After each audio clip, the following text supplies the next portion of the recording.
So not long ago, I was at an event for a speaking client, and also present at this event was actor Jon Voight. Now, here are some of the roles and movies that you might recognize Jon Voight from. You may also know him as the father of Angelina Jolie. Now, it turns out that Jon Voight and I were staying in the same hotel, and after the event, he asked me if I wanted to catch a ride with him in his limo back to our hotel. Now, as a general life rule, when a stranger invites me to get into their vehicle, I say no, unless, of course, they offer me free candy. I also make an exception if that stranger is a celebrity and the vehicle is a limo. So I'm riding back to the hotel with Jon Voight, and as we pull into the hotel, he's like, "Josh, do you want to get a drink with me in the hotel bar?" And I also have a standard rule that if a celebrity asks me to get a drink with them in a hotel bar, I say yes. Now, that's the only time I've ever had the choice about whether or not I wanted to follow that rule.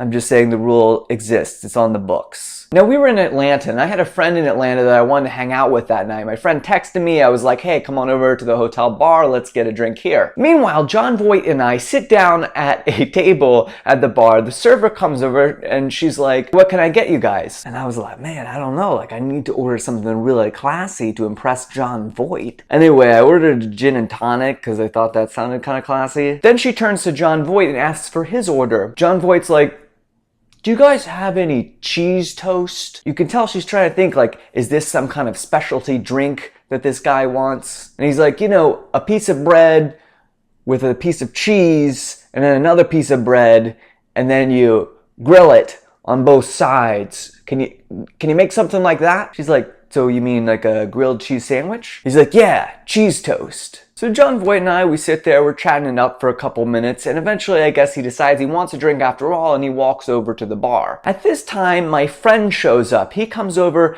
to my table, like running, and he's like, "Oh my gosh, do you see at the bar? That's Jon Voight." And I point at a chair at our table, and I'm like, "You see this jacket?